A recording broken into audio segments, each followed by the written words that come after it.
창세기 2장 우리 전체를 다 읽었으면 좋겠지만 지금 말씀을 나누면서 좀 읽고요.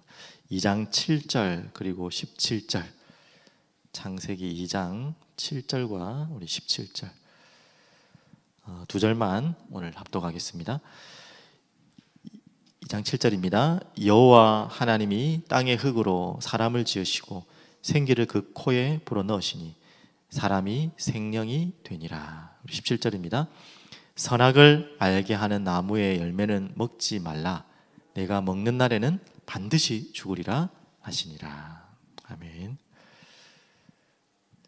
전능하신 하나님 아버지 감사합니다. 우리 성경의 말씀을 통해 하나님이 살아계시고 또 그분이 어떤 분인지, 또 그분이 우리를 어떻게 만드셨고 또 우리와 함께 하시는지 알게 하시고 그 모든 것을 가지고 우리들의 모든 삶의 현장에 하나님의 살아계신 증거할 수밖에 없는 증인으로 저희들을 파송케 하여 주시옵소서. 감사드립니다. 살아계신 예수 그리스도 이름으로 기도드립니다. 아멘. 오늘 창세기 2장 좀 묵상하시고 이렇게 현장에 또 가시면 좋을 것 같습니다. 당분간 제 개인적으로는 좀 집중하고 싶은 시간이라서 여러분들도 항상 하고 계시겠지만 성경 한 장 한 장을 좀 깊이 묵상하시면서 하나님의 말씀을 붙잡고 또 하나님 살아계심을 체험하고 또 부활하신 주님을 만나고 여러분이 현장에 또 살아계신 하나님과 함께하는 그 비밀로 현장 살리는 증인 되시기를 축복드리겠습니다. 오늘 2장 전체를 다 좀 보려고 하는데요. 우리 1절에서 3절 보시면 이렇습니다. 천지와 만물이 다 이루어지니라. 이제 하나님이 그가 하시던 일을 일곱째 날에 마치시니 그가 하시던 모든 일을 마치고 그 일곱째 날에 안식하시니라. 하나님이 그 일곱째 날을 복되게 하사 거룩하게 하셨으니 이는 하나님이 그 창조하시며 만드시던 모든 일을 마치시고 그 날에 안식하셨음이니라. 나왔죠. 이제는 일곱째 날을 설명하는 부분으로 2장이 시작됩니다. 그래서 여기에서 우리가 잘 알고 있는 안식일이 시작된 것입니다. 토요일이다, 일요일이다, 그 때문에 이것 때문에 막 이렇게 분쟁을 하고 이단에서는 이걸 막 주장하고 하긴 하는데요.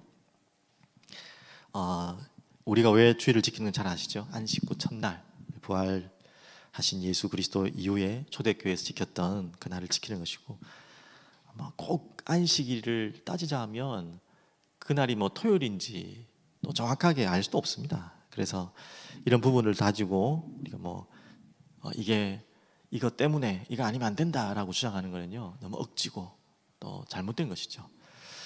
그러면서 잘 아시다시피 안식일에 예수님께서 마른 자, 손 마른 자를 고치시고 여러 병자를 고치시는 장면들을 보면서 유대인들이 막 공격하는 장면이 나오죠. 왜 그때 이랬냐? 그러면서 중요한 이야기를 하죠. 안식일의 주인이 누구인지, 안식일 때문에 너희가 있는 건지, 우리를 위해 하나님이 안식일을 주셨는지, 이 본질을 놓쳐버리고 그 날짜에 묶여버리는 많은 거짓된 속임수가 있습니다. 그래서 이 안식일의 특징이 뭐였습니까? 오늘 읽었던 본문에는요, 복되고 거룩한 하는 중요한 단어가 나오죠. 그래서 이 날이 우리에게는 예배의 가장 중요한 날입니다. 또 쉼의 날이고요, 예배의 날입니다. 그래서 예배 오시는 여러분들은 당연히 이제 여러 가지 일을 맡으신 분들은 또 주일에도 일을 하셔야 되는 분도 계시겠지만 여러분의 마음과 영혼과 생각은 일이 아니라 쉼입니다. 맞죠? 여러분이 말이 좀 그렇긴 한데 아주 재미난 곳에 놀러 가서 캠핑 가서 텐트 치고 일이 많잖아요. 특히 남자들이 밖에서 할 일이 많잖아요. 그걸 일이라고 생각하는 사람은 아무도 없겠죠. 맞죠? 우리 마음이 밖에 나가서 놀러 갈 때도 집 만들고 하는데 그 힘들다는 사람 아무도 없습니다. 재밌지, 맞죠? 그거보다는 더 재밌어야 될 거 아닙니까? 우리 예배가 아니라, 예배뿐만 아니라 예배의 모든 수고하시는 모든 분들이 쉬운 말은 아니겠지만 그거보다는 더 평안하고 행복한 심이죠. 일이 될 수 없도록 우리가 많이 속고 있는 부분인데요. 그래서 오늘 말씀처럼 안식일은 어떻게 해요? 복되고 일곱째 날 복되게 하사 거룩하게 하셨으니, 하나님이 우리에게 모든 복을 주시는 날. 거룩하게 한다는 말은 우리를 구별하게 부르셔서 무엇인가를 하나님 주시려고 하는 거예요. 축복하시려고. 그 날이 바로 안식일인 것을 기억하시길 바라겠습니다. 이제 두 번째부터는 이제 중요한 에덴의 이제는 시작이 됩니다.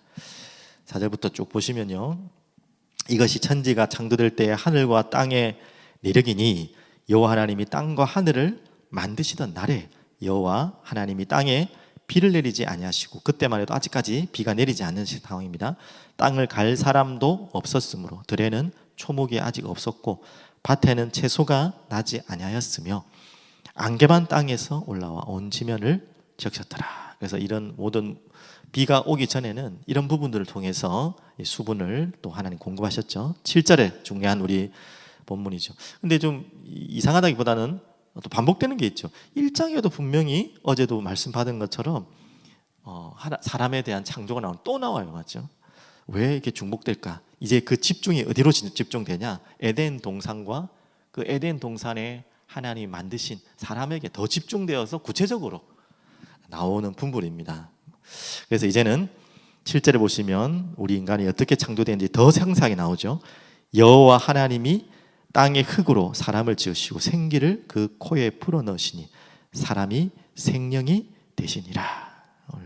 그 에덴의 가장 중요한 시작이 바로 아담, 인간을 창조하신 부분인데요, 오늘 읽었던 본문처럼 2장 7절처럼 생기를 불어넣어 생명이 되었느니라. 그러면서 조금만 더 다른 구절 8절을 보시면 여호와 하나님이 동방의 에덴 동산을 창설하시고 그 지으신 사람을 거기 두시니라. 분명히 나와 있죠. 정확하게 표현하면 저도 이번에 좀 묵상하면서 그렇네 라고 또 발견된 부분인데, 하나님이 에덴 동산에서 사람을 창조하신 것이 아닙니다. 우리는 그렇게 알고 있죠. 그게 아니라 우리가 창조하신 이후에 에덴 동산을 만드시고 거기에다가 사람을 보내신 것입니다. 그 부분을 어떻게 중요하게 어떻게 표현할지 모르겠지만 여러분 의미로 좀 알고 있으면 좋겠고요. 그래서 그 에덴 동산에 그 사람을 거기 두시니라. 여호와 하나님이 그 땅에 보기에 아름답고 먹기에 좋은 나무가 나게 하시니 동산 가운데 생명나무와 선악을 알게 하는 나무가 있더라. 이 중요한 또 내용이 나오게 됩니다. 어떤 나무라 그랬죠? 두 가지 나무가 생명나무, 그리고 우리 선악과라고 보통 표현하는데 정확하게 말하면 선악을 알게 하는 나무. 짧게 그냥 선악과 해도 상관은 없겠죠. 강이 에덴에서 흘러나와 동산을 적시고 거기서부터 갈라져 네 근원이 있으니 첫째 이름은 비손이라. 금이 있는 하윌라 온 땅을 둘렀으며 그 땅의 금은 순금이요 그곳에는 베델리엄과 호마노도 있으며 둘째 강의 이름은 기온이라. 구스 온 땅을 둘렀고 셋째 강의 이름은 히데겔이라. 아수르 동쪽으로 흘렀으며 넷째 강은 유브라데라. 여기까지가 이제 뭡니까? 또 그 에덴의 중요한 네 가지 중요한 대표적인 강들이 이렇게 나옵니다.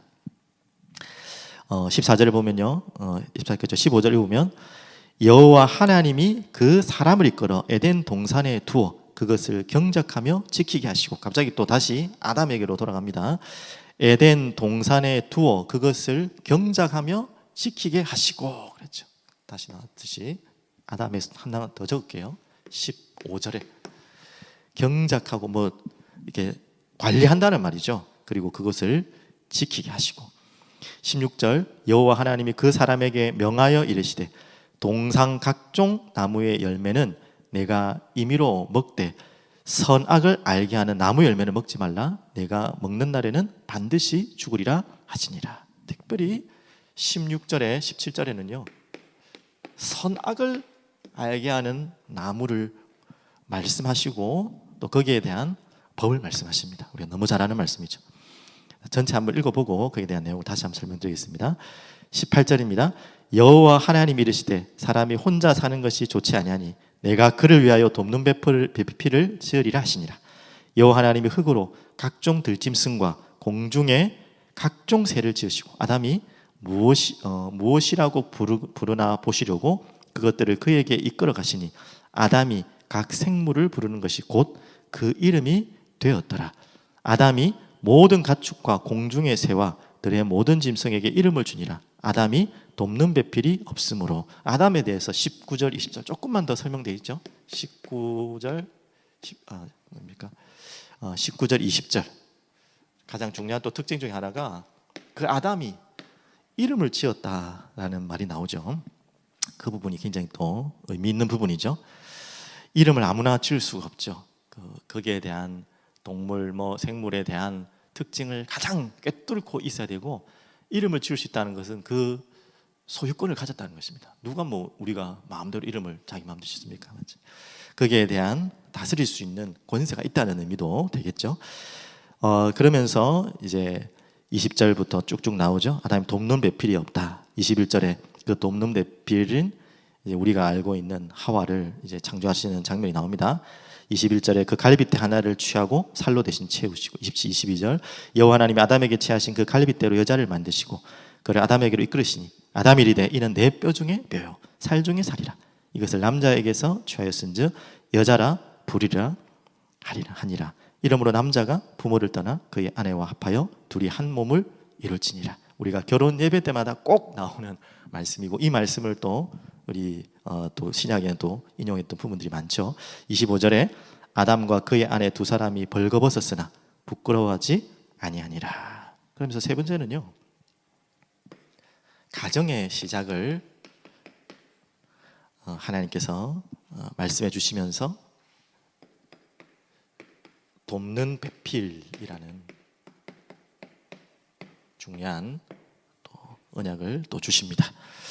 오늘 이 부분을 통해서 우리 전체 잠시 조금만 나눌 메시지를 찾으면요, 우리 안식일은 이미 말씀을 드렸고, 두 번째 이제 에덴에 대한 메시지입니다. 이 중요한 부분이죠.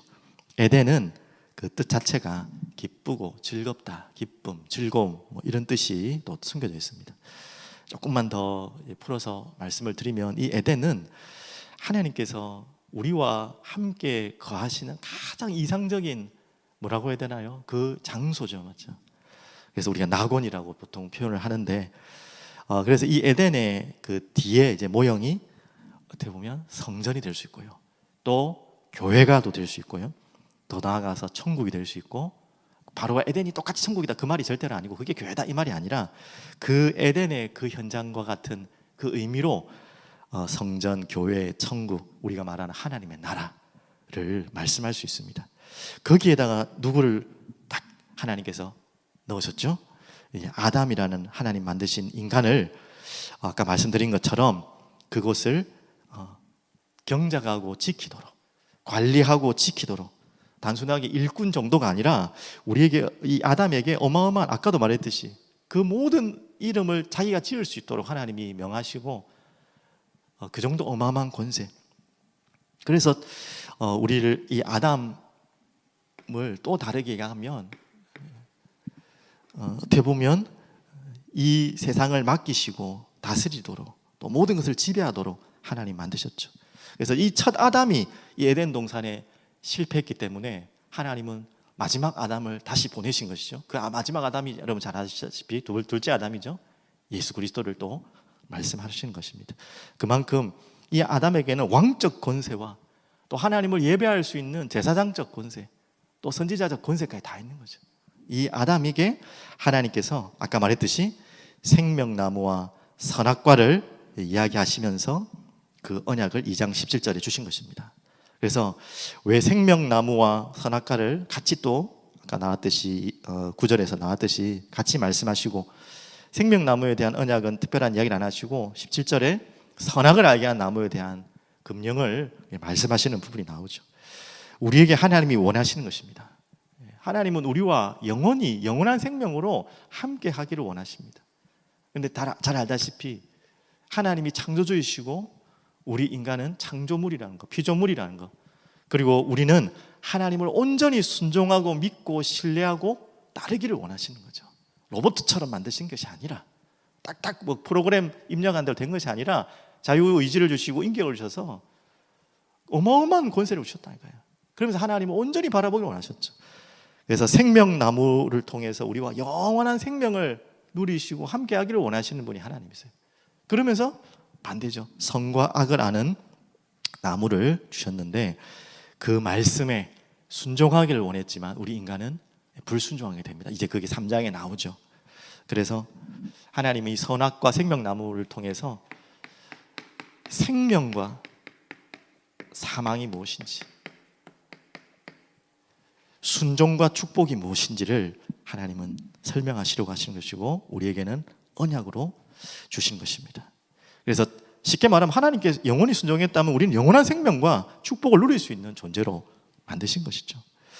조금만 더 참고하시면요, 신명기서 30장 19절을 보시면, 제가 좀 찾아드릴게요. 신명기서 30장 19절.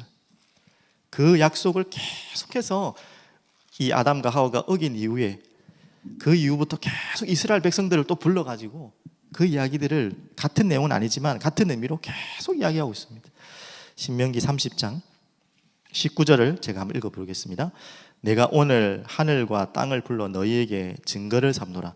내가 생명과 사망과 복과 저주를 내 앞에 두었은즉 너와 내 자손이 살기 위하여 생명을 택하고 내 하나님 여호와를 사랑하고 그의 말씀을 청종하며 또 그를 의지하라. 이게 하나님의 목적입니다. 그는 내 생명이시오 내 장수이신 여호와께서 내 조상 아브라함과 이삭과 야곱에게 주시려고 맹세하신 땅에 내가 거주하리라. 하나님은 줄기차게 이 언약을 계속 보여주시고 순종하고 믿고 따르도록 하나님은 말씀하시는 거죠. 이 부분은 오늘 여러분들이 마음에 담고 또 새로운 시작하시기를 축복드립니다. 그래서 뒤로 조금 더 설명하면 이 언약을 어긴 아담에게 하나님은 또 포기하지 않으시고 여자의 후손을 보내겠다, 또 생명을 붙잡을 수 있는 약속을 주셨죠. 그래서 많은 신학자들은 이 생명나무가 곧 예수 그리스도를 설명한다라고도 많은 분들이 표현을 하고 있습니다. 거기까지는 잘 모르겠지만, 그래서 하나님은 우리에게 계속해서 불신앙을, 하나님을 배신하고 불순종하고 순종하지 않은 우리를 계속해서 또 새로운 언약을 주세요. 그러면서 이제는 신의 산 언약까지 가고 모세에게 언약을 주시면서 결국은 그 이후에 새 언약을 주시겠다. 예수 그리스도와 성령, 이제는 영원히 이제 내가 너와 함께 하겠다. 그 언약까지 이제 주시죠. 거기까지 이끌어 가시죠. 우리는 계속 불순종이에요. 참 기가 막히고 참 코가 막힌데 그게 인간이에요. 우리입니다. 다시 말씀드렸지만 우리 아담이요, 그 큰 능력과 권세를 가졌지만 반대로 이야기해 볼까요? 흙으로 만들어서 티끌입니다. 그냥 티끌, 먼지라고 표현합니다. 그래서 가장 우리가 정말 처절하게 상세하게 알 수 있는 현장이, 여러분 다 아시겠지만 이제 분골 현장, 화장한 이후에 그때 다 진짜 먼지잖아요. 다 끌어모아 가지고 담아 가지고 유가족에게 드리지 않습니까? 그게 다 우리의 모습입니다. 그런데 그런 우리가요, 생기를 불어넣어 생명이 되어서 어마어마하게 되었지. 한마디로 말하면 하나님이 함께 하시기 때문에, 하나님의 능력 때문에 우리가 대단해졌지, 반대로 하나님께 불순종하고 하나님을 믿지 않는다, 하나님을 떠난다는 건요, 먼지와 같은 존재예요. 아무것도 아닌 존재예요. 근데 우리가 대단한 것처럼 막 오만 짓을 다 하고 살고 있죠. 하나님 보시기에 참 민망하고 부끄러운 우리 인생들입니다. 그래서 우리가 말씀 주신 것처럼 왜 자꾸 창세기 2장 7절 말씀을 주시면서 생기를 생명의 393 메시지 주시면서 하느냐? 우리에게 주신 이 축복이 아니면 안 돼요. 우리는 하나님 없이는 절대 아무것도 할 수 없는 존재예요. 포도나무 가지 비유할 때 아시잖아요. 네가 나를 떠나서는 아무것도 할 수, 가지가 나무를 떠나서는 아무것도 할 수 없느냐? 마를 수밖에 없는, 아무것도 할 수 없잖아요. 그 가지의 열매는커녕 살아남을 수도 없는 게 가지입니다. 그것보다 더한 게 우리 인간인데, 우리가 그 하나님의 말씀에 순종하지 않고 불순종해서 결국 그 죄가 우리 인류를 멸망케 했던 그런 사건이 온 것이죠. 그까지 여러분도 잡으면서 아까 말씀드린 좀 4가지 강 말씀드렸죠. 이 4가지 강에서 흘러나가는 물들이 이제 세상으로 나가게 되는데, 아까도 말했지만 전 이 부분을 보면서 에스겔의 환상, 성전의 물들이 흘러나가서 모든 것을 살리고 회복하는, 비옥케 하는 이제 그 물이 연상이 되더라고요. 하나님은 이 4강을 창조하셔서 강을 물을 흐르게 하셔서 온 땅이 그 하나님의 은혜로 전 세상이 살 수 있다는 것을, 또 살아난다는 것을 보여주시는 또 중요한 장면입니다. 그래서 마지막 이제 세 번째 가정에 대한 부분인데요. 가정도 하나님 왜 창조하셨겠습니까? 뭐 말씀 속에서는 혼자 있는 것이 보기가 또 쓸쓸해 보이고 외로워 보이니까 돕는 배필, 우리와 같이 돕는 배필을 이렇게 만들게 하셨죠. 이 하와죠. 그러면서 마지막 25절에 보면 벌거벗었으나 부끄러워하지 아니하니라. 이게 당연한 거예요, 맞죠? 근데 언제부터 부끄러워하고 옷을 막 엉뚱한 막 무화과 잎을 막 가리고 왜 옷을 입혔죠? 범죄한 이후부터. 내일 또 말씀드리겠지만 그때부터 막 부끄러우신 거죠. 죄가 들어오기 전에 이 모습을 말하는 것입니다. 그래서 가정의 바로 시작을 하나님께서 하셨다는 것을 말씀 주신 것입니다. 그래서 전체 오늘 결론을 말씀드리고 제가 묵상하면서 받았던 은혜와 메시지를 전달하면 하나님은 어떻게 하든지 하나님의 백성인 우리와 함께 하기를 원하신다는 거예요. 그 부분. 그래서 에덴을 창조하시고 거기에서 하나님이 함께 하기를 원하시고 그것도 잠시 함께 하는 걸 원하시는 것이 아니라 영원토록 우리와 함께 교제하시고 또 하나님은 영광을 받으시고 하나님 우리에게 영원한 사랑을 보여주시고 그런 부분을 말씀하고 있어요. 그래서 마지막 오늘 2장 마지막 부분이 가정을 창조하잖아요. 그 가정의 핵심이 뭡니까? 사랑이잖아요. 하나님은 그 가정과 같은 관계, 신랑과 신부 아시죠? 그 사랑의 관계. 또 넘게는 또 자녀가 나오겠죠?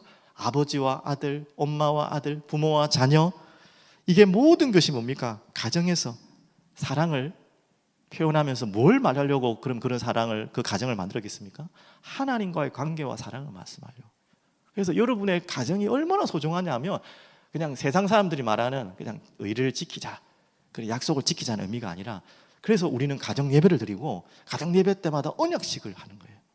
그냥 뭐 교회에서 하는 멋있는 예시인가 보다 뭐 성경에다 손 얹고 뭐 우리는 그렇게 기도하는 것처럼 보이지만 그게 아닙니다. 하나님이 이 가정을 창조하신 그 목적대로 서로 부부가 사랑하겠습니다 이 말입니다. 하나님의 사랑으로. 또 하나님께서 부모를 주셨다면 자녀를 두겠다는 말 아닙니까? 그래서 그 자녀와 부모와의 관계를 하나님과 우리와의 관계처럼 사랑을 보이시려고 나타내시려고. 그래서 성경에는 그 우리와 하나님 관계를 신랑과 신부 또 부모와 자녀의 관계처럼 계속 설명을 하잖아요. 그러면 반대로 말해볼게요. 가정이 깨어진다 이러면 어떤 말이겠습니까? 가정이 깨어진다는 말은 그렇다고 하나님의 사랑이 없어지는 건 아니지만 가장 하나님의 사랑을 설명하기 어려운 게 가정이 깨지는 거예요. 자녀가 깨어진 가정에 자란다. 아이고 뭐 결손 가정이죠. 그렇게 생각하면 안 돼요. 우리 그리스도인들 언약인들은 하나님이 만드신 가정에 그 깨어진 상처를 그대로 남겨주는 거예요. 그러니까 어마어마한 거죠. 그래서 두 가지를 말씀드렸습니다. 가정만큼 하나님을 가장 설명할 수 있는 하나님의 사랑을 설명할 수 있는 가장 좋은 현장이 가정이에요. 또 반대로 가장 사단이 공격할 수밖에 없겠죠. 당연히 거기에 바로 공격했고 가정이 깨어지고 부모와 자녀가 깨어지고 부부관계가 깨어지게 해서 뭐 하려고 하죠? 하나님과 멀어지게 하는 것이 사단의 목적이에요. 하나님의 사랑. 그래서 제일 어려운 게 부모의 사랑을 받지 못하는 아이에게 복음 전하기 가장 어려워요. 이 말이 우리의 입장이지만 하나님 예비하셨지만 그런 의미가 아니라 부부끼리 사랑하지 않는 현장에 복음이 들어가기 어려워요. 뭐 상처 때문에 또 복음을 찾게 되겠지만 그런 의미가 아니라 하나님의 사랑을 제일 이해하기 어렵죠. 왜? 그곳에 하나님의 사랑을 표현하려고 했던 현장이기 때문에. 그래서 제가 다시 한번 결론 드리면 하나님은 우리와 함께 하기를 원하시고 친밀하게 교제하기를 원하시고 그래서 그 현장에 모든 것을 주시고 축복하기를 원하십니다. 단 하나 이 모든 것을 하나님을 믿고 순종하고 의지하고 바라볼 때만 그렇게 되기를 원하십니다. 그게 선악과의 의미입니다. 우리를 골탕 먹이고 우리를 넘어뜨리려고 하는 계략이 아니시고 하나님은 온전히 하나님만 바라보라고 하는 그 언약의 표적입니다. 결혼 이야기 했으니까 한 가지만 더 이야기하면 그런 비유가 적절한지는 모르겠지만 저는 그렇게 이해되더라고요.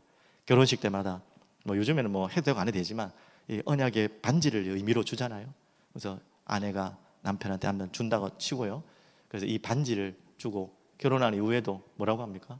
아내가 남편한테 당신 나가서 반지 빼면 죽어 그렇게 얘기하잖아요. 반지 빼고 돌아다니면 죽어 그러잖아요. 정말 죽이겠다는 말입니까? 반지 빼면 죽이겠다는 말이에요? 뭐 그런 의미가 아니잖아요. 나와 그 반지 또 뺀다고 또 어때요? 저는 뭐 지금도 안 끼고 다니는데 한 1년만 끼고 다니면 안 된다. 너무 씻고 한 잊어버리고 제가 그래가지고 안 돼가지고. 무슨 의미입니까? 반지가 의미도 있겠지만 무슨 의미죠? 나를 믿고 나를 우리와 이 부부 된 것을 절대 잊으면 안 된다 이 말이잖아요. 반지 뺀다고 진짜 죽이겠단 말이에요. 아니잖아요. 여러분에게 좀 다른 이거하고 정확하게 뭐 맞아떨어지는 비유는 아니지만 의미는 같은 것 같아요. 하나님이 여러분을 올가매려고 하는 목적이 아니라 사랑한다는 그렇게 우리를 사랑하고 함께하기를 원한다는, 그래서 약속을 깨지 말고 우리 영원히 함께하자. 그래서 옆에 생명나무를 두셨잖아요. 그리고 이 범죄한 이후부터는 그 생명나무 따먹지 못하도록 에덴에서 나가게 하는 거예요. 먹으면 안 되기 때문에. 그 상태로 먹으면 어떻게 되겠습니까? 멸망의 상태에서. 그래서 오늘 뭐 좀 너무 긴 이야기를 새벽에 했지만 여러분들께서 다시 한번 여러분 나름대로 이 장을 또 묵상하시면서 하나님 주신 언약을 붙잡고 기도하시며 승리하시는 여러분 되시기를 축복드리겠습니다.